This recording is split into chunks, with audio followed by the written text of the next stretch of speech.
Joe Biden gives a stunning reason why his approval ratings are so bad. A left-wing commentator blasts people who are concerned about public safety. Plus, the crisis at the southern border keeps getting worse.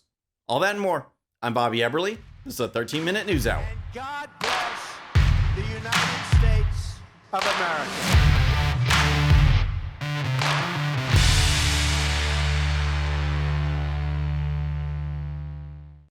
Okay, friends, welcome to the show. Happy Monday. I hope you had a great weekend. If you're new to the show, thank you so much for tuning in. We're going to start with Joe Biden because he recently sat down for a one-on-one interview with MSNBC, and the answers he provided to a wide range of questions were just stunning. Stunning in arrogance, stunning in lack of truthfulness, and stunning in being so disconnected and corrupt.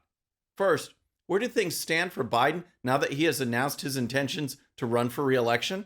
They aren't good. In fact, no one has really performed this badly at this point in the presidency. President Biden is facing his lowest approval rating yet and trailing behind top Republican contenders in a potential 2024 matchup.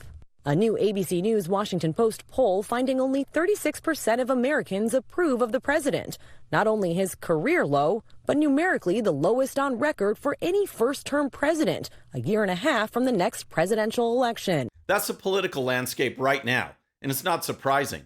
Biden's policies on every major issue are hurting everyday Americans, from energy to the border to taxes to culture and unity. Biden is exactly what America does not need. Here's Biden when asked about the current state of affairs in America.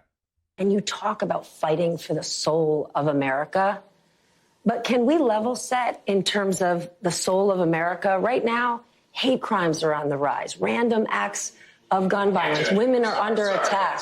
Mr. President? I'll do one. The answer is yes, because that's why we cannot let this election be one where the same man who was president 4 years ago becomes president again. I don't know what's more interesting. The fact that a Biden staffer tried to shut down a question on the cultural state of America, or that Biden started out by saying, we can't let Obama win again. Here's Biden near the very beginning of the interview, and he's already starting to short circuit. For example, you're going to be able to get an Amtrak, and instead of going through the tunnel of Baltimore at 30 miles an hour because nothing's been done under the Chesapeake Bay under the Baltimore River, the Baltimore area for 80 years. They're going to be able to go at 100 miles an hour. They're going to see more. They're going to see railroads going from Syracuse all the way down to New York, upstate New York. Anyway, to the city. But I guess what I'm saying, what I think that we're going to see. Well, that made no sense, but here's the topper. Biden was asked why his approval ratings are so low. After all, if he's doing good things, if the country is heading in the right direction, shouldn't that be reflected in the polling? Here's Biden. Why do you think your polling is where it is? Well, I don't think people, by the way, every major one who won re-election, their polling numbers were mine are now. Put polling aside then, right? Sentiment in this country, despite all these wins, is not very good. I think all they've heard is negative news for 3 years. Everything is negative. I'm not being critical of the press, but you turn on the television, the only way you're going to get a hit is if there's something negative. You don't, anyway. I don't even know what to say. First, Biden actually said that all former presidents who were running for re-election had polling numbers like he does. That's just flat out false. Then he said the reason his poll numbers are bad is because all the news is bad. Hello? Yes. When you fail in every major category of American government and policy, you will have bad polling numbers. Biden basically shrugs this off. The only reason my numbers are bad is because you folks in the media are reporting on what I'm doing. Yes, that's the point. And we all know that the media go out of their way to paint things in a good light for the Democrats. So Biden can't blame the media, but at least he was honest by saying that his low approval is because of all the bad results. He just wants you to reelect him anyway. All right, next let's talk about public safety from the left-wing perspective. But first, if you're new to the show or haven't subscribed yet, regardless of platform, just search out my name, hit that subscribe button, make sure notifications are turned on. That way you can follow the show and help us grow. Okay, next, a left-wing commentator had some very interesting comments regarding Jordan Neely and what happens when people ride the subway. As you know, Jordan Neely was on a New York subway train when he started threatening passengers. Multiple 911 calls were placed at the time, and Daniel Penny, along with 2 other men, restrained Neely, with Penny holding him down in a chokehold. Neely later died, and this has caused the left to go into a meltdown.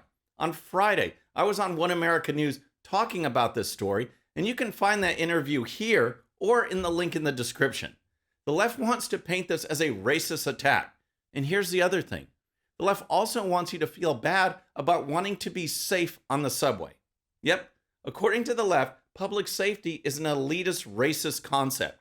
You should expect to be threatened on the subway.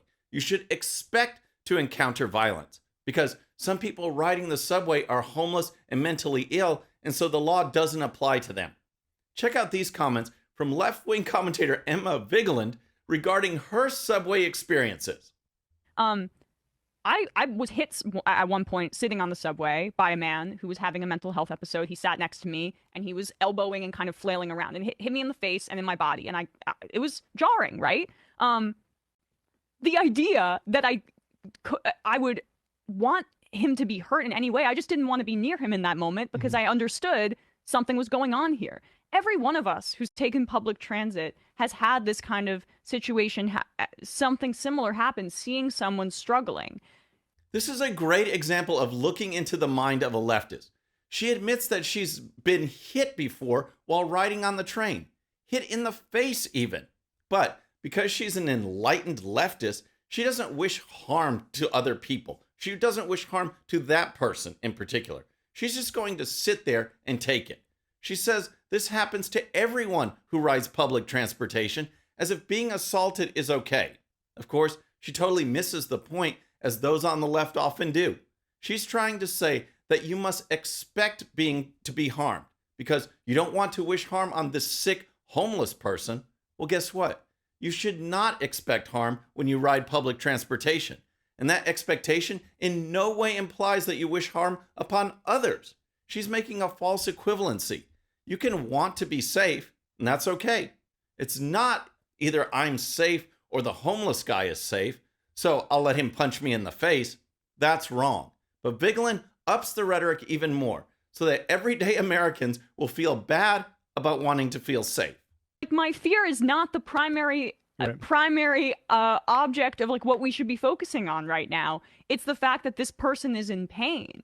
And so the politics of dehumanization privileges the bourgeois kind of concern of people's immediate discomfort in this narrow instance, as opposed to larger humanity and life. It's really freaking twisted. Yep, it's just bourgeois to want to be safe. And that is the most ridiculous thing I've heard in a long time. Should people with mental illness be treated and treated humanely? Absolutely. New York City had plenty of opportunities to help Jordan Neely, and the city failed miserably. But this idea that people have no basic right to safety and security is insane. The idea that you should just allow yourself to be punched in the face and that everyone on the train should have no expectation whatsoever for their own safety is just flat out wrong. These men were protecting the passengers, black and white men coming together to keep passengers safe. It's unfortunate what happened to Neely, no doubt about it. But people have a right to be safe, and this leftist wants you to feel like the bad guy. All right, next let's talk about the crisis at the southern border, because Title 42, which was a mechanism to quickly expel large groups of migrants trying to enter the U.S., is set to expire on Thursday. This means that in addition to the unprecedented flood of illegal aliens coming into the country since Biden took office, things are about to get a whole lot worse. Here's an update on what's going on. Take a look at this drone video also from El Paso. What you're going to see is another group of migrants who have crossed illegally, and they are not waiting for Border Patrol to take them. These become evaders and gotaways. They start walking down a dirt path in an effort to get further into the United States. You'll see they eventually walk near Interstate 10 in El Paso, but it's a couple dozen of them. They're not turning themselves in. They just want to get into the country. They have no interest in getting processed by Border Patrol. Now, that clip just gave you a sense of what's happening in just one area of the border.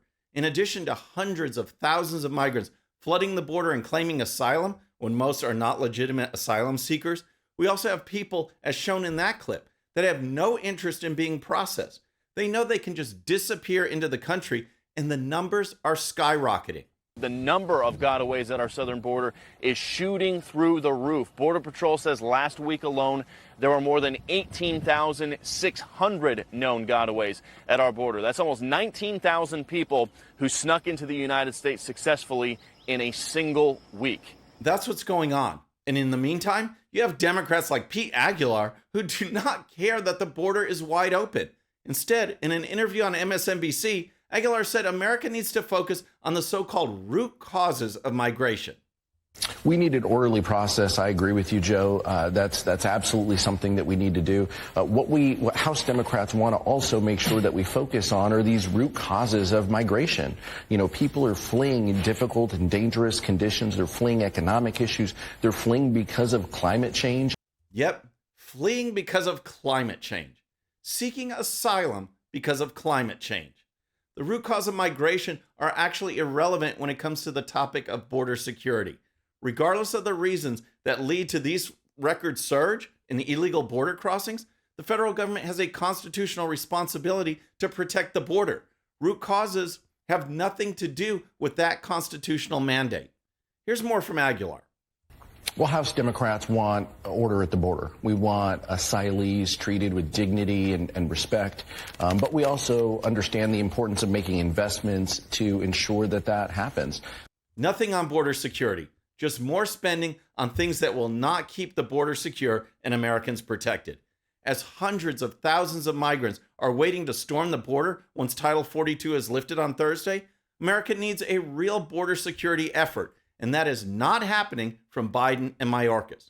And quickly, I just want to update you on a women's clothing line, Anthropology, because despite the fallout and intense backlash that Bud Light is going through, this women's clothing brand decided to have its hold my beer moment and put out an ad with a guy modeling their clothes. That's right, they could have hired a woman to model women's clothing that are made for women, but instead, they hired a dude.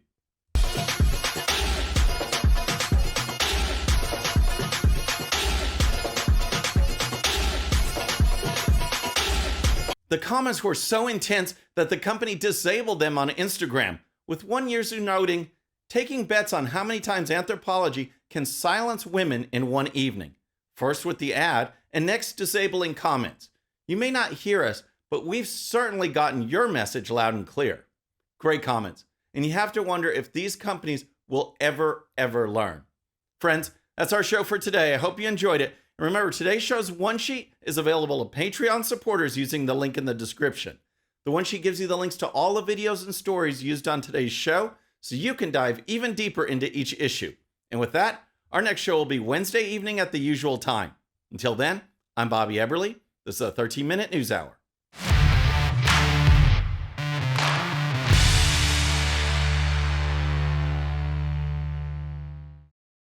All right, friends, thanks again for tuning in. I really appreciate it. And before you go, please hit that subscribe button above. Once you do, tell your friends, share it, spread the word about the 13-minute news hour so we can keep growing. And for more great content, check out these videos right here, and I'll see you next time.